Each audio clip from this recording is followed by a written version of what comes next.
রোজ রাতে শুতে যাবার আগে এইভাবে রান্নাঘর পরিষ্কার করে রেখে দিলে পরের দিন নিশ্চিন্তে থাকা যায়। শুভ সকাল বন্ধুরা, কেমন আছো তোমরা সবাই? আশা করছি তোমরা সবাই খুব ভালো আছো, আর আমরাও না ভালো আছি। আমার আরও একটি নতুন ভিডিওতে তোমাদের সবাইকে অনেক স্বাগত জানাই। আজকে হচ্ছে শুক্রবার, আর এখন বাজে ঘড়ির কাঁটায় ওই সকাল 9টা মতো। তবে চলো আজকের ভিডিওটা এখন থেকেই শুরু করছি। আশা করি ভিডিওটা তোমাদের একটু হলেও ভালো লাগবে। তো চলো বন্ধুরা, ভিডিওটা দেখতে থাকো। আর হ্যাঁ, ভিডিওটা কিন্তু পুরো দেখার জন্য অনুরোধ রইল। আর আমার এই ভিডিওটা যদি তোমাদের ভালো লেগে থাকে তাহলে অবশ্যই চ্যানেলটা সাবস্ক্রাইব করে আমার পাশে থেকো। আর যারা অলরেডি এই কাজটা করে দিয়েছো তাদেরকে অসংখ্য ধন্যবাদ। আর আমার নতুন বন্ধুরা যারা এখনও চ্যানেলটা সাবস্ক্রাইব করোনি, প্লিজ চ্যানেলটা সাবস্ক্রাইব করে আমার এই ছোট্ট পরিবারের সদস্য হয়ে যাও। তো এই যে আজকে ঘুম থেকে উঠে সমস্ত আশিবাসি কাজ সেরে চান করে পুজো দিয়ে একদম রান্নাবান্না কিন্তু কমপ্লিট করে ফেলেছি। আজকে আর তোমাদের সঙ্গে রান্নাবান্না সকালের শেয়ার করলাম না, আর সকালের যে বাসি কাজগুলো থাকে সেগুলো কিন্তু শেয়ার করলাম না। চলে আসলাম একদম বিছানাটা তুলতে। তো ভাবলাম যে বিছানাটা বেড কভারটা চেঞ্জ করে দিই। এই যে কয়েকদিন থেকে লাগাতার যে বৃষ্টি হয়ে যাচ্ছে, মানে আর ভালো লাগছে না। একটানা বৃষ্টি লেগেই আছে, দিন রাত 24 ঘন্টা, বৃষ্টি থামার নামই নেই। সকালে যে চান করেছি সেই জামা কাপড়গুলো কিন্তু মেলিনি। মেলবোটা কোথায়? বাড়িতে তো জায়গাই নেই, পুরো ঘর বাড়ি ভরে জামা কাপড় ভর্তি।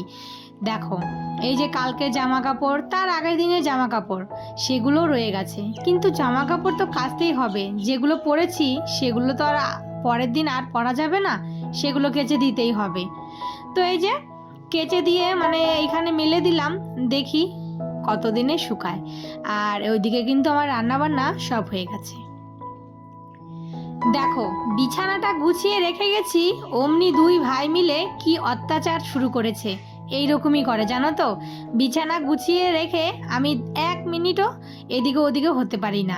দেখো এসে কাঁথা মুড়ি দিয়ে দুই ভাই মিলে ওই যে টিভি দেখছে, আর আমাকে দেখে লুকিয়েছে। যেই আমি ক্যামেরাটা সামনে এনেছি, আর এদিকে ঘড়ির কাঁটায় বাজে দেখো 11টা 20 হয়ে গেছে। আর এই যে বৃষ্টি, দেখো কি পরিমাণে বৃষ্টি হচ্ছে। আজকের বৃষ্টিটা জানো তো, এই যে লাগাতার একভাবে হয়েই গেছে সকাল থেকে সেই রাত, সারাটা রাত আর সারাটা দিন ভরে বৃষ্টি। ভেবেছিলাম বৃষ্টিটা হয়তো একটু থামবে, কিন্তু থামার কোনো নামই নেয়নি। মানে খবরে নাকি বলেছে 29 তারিখ অবধি বৃষ্টি আছে, তারপরে নাকি গিয়ে একটু হয়তো থামতে পারে। সামনে পুজো, আর এখন দেখো এইরকম বৃষ্টি হচ্ছে। এইরকম বৃষ্টি হলে মানে পুজোটাই কিন্তু নষ্ট হয়ে যাবে। আর এইদিকে আমার ছেলে বসে বসে তার টিউশনির হোমওয়ার্ক করছে।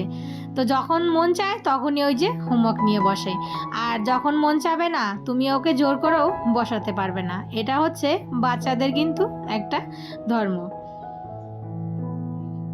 মাঝখানে অনেকটা সময় কেটে গেছে বন্ধুরা, তারপরে কিন্তু আর ভিডিওই করা হয়নি। কেন বলো তো, এই যে এমন বৃষ্টির দিনে না কোনো কিছু ভালো লাগে না, আর ভিডিও করারও কোনো মানে ইচ্ছেও ছিল না। ভেবেছিলাম আজকে ভিডিও করব না, কিন্তু ওই যে একটা অভ্যাস হয়ে গেছে, তোমাদের সাথে মানে একটা ভিডিও যদি শেয়ার না করি তাহলে না ভালো লাগে না। তাই কিন্তু এই যে দেখো আবার চলে এসেছি রাতে।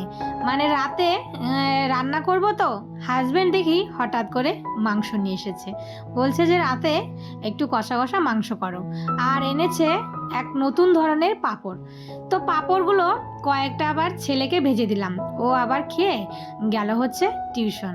ওর আবার টিউশন নেই, টিউশন থেকে ফিরেও চলে এসেছে। তো এই যে পাঁপড়, কিসের যে পাঁপড় এটা বলতে পারছি না, এটাতে আবার লঙ্কা টঙ্কা দেওয়া আছে। খেতে কিন্তু বেশ ভালোই লাগলো, মানে যদি ডাল দিয়ে খাওয়া হয় ডাল ভাতের সাথে তাহলে ভালোই লাগবে। তো বসে পড়লাম এই যে সবজি কাটতে। সবজি বলতে মাংসের মশলা, পেঁয়াজ রসুন এগুলো এখন ছাড়াতে হবে। কতগুলো পেঁয়াজ এনেছে, পেঁয়াজগুলো দেখি ওপরে ভালো, কিন্তু ভেতরে দেখো কেমন পচা পচা।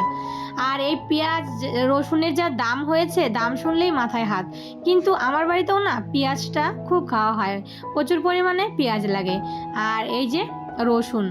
তো যাই হোক, এদিকে পেঁয়াজ আর রসুন শুলতে মানে অনেকটাই সময় লেগে যায়। মাংস করার জন্য না এই যে পেঁয়াজ রসুন এগুলো ছোলাছুলি করতে করতে অনেক টাইম লেগে যায়। তো এই যে সমস্ত কিছু রেডি করে তারপর একবারে বসিয়ে দেব। তো একটা আলু দিব আর দিব একটা কোয়াশ। তোমরা কেউ মাংসতে কোয়াশ খেয়েছো? যদি না খেয়ে থাকো তাহলে খেয়ে দেখো, দারুণ লাগে খেতে। তো এই যে কোয়াশটা না একটু বাতি টাইপের কোয়াশ হলে না, সেই কোয়াশটা যদি মাংসতে দাও তাহলে কিন্তু একদম গলে যাবে, মানে মমের মতন গলে যায়, আর খেতে না মিষ্টি মিষ্টি লাগে, দারুণ লাগে খেতে। তোমরা একদিন মাংসতে দিয়ে দেখো, তাহলে বুঝতে পারবে। তো যাই হোক, ওইদিকে আলু কোয়াশ সমস্ত মশলা কেটে নিয়েছি। তারপর এই যে এখন চপারে মশলাটা সুন্দর করে কুচিয়ে নেব। আর এই চপারটা কিন্তু হয়ে বেশ ভালো হয়েছে।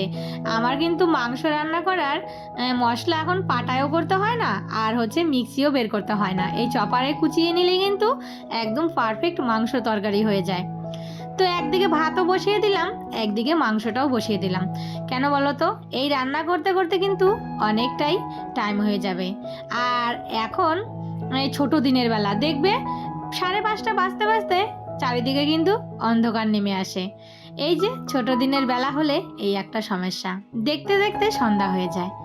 তো আলু আর কোয়াশটা ভালো করে ভেজে তারপর সমস্ত মশলা কষিয়ে মাংসটা কিন্তু আমার প্রায় দেখো রেডি হয়ে গেছে। একদম জল দেয়নি, শুধু কষানো মাংস। আর এই কষানো মাংস খেতে আমার হাজবেন্ড আমার ছেলে ভালোবাসে। আর মাঝে মাঝে একটু আবার ইচ্ছা হয় একটু ঝোল দিয়ে মাংস খেতে, তখন আবার ঝোল দিই। তো রান্না বান্না হয়ে গেছে। তারপর এই যে রান্নাঘরটা, মানে রান্নাঘর বলতে গ্যাস ট্যাসগুলো পরিষ্কার করে নেই। আর রান্না করলে তো গ্যাস নোংরা হবেই যখনই তুমি রান্না করো।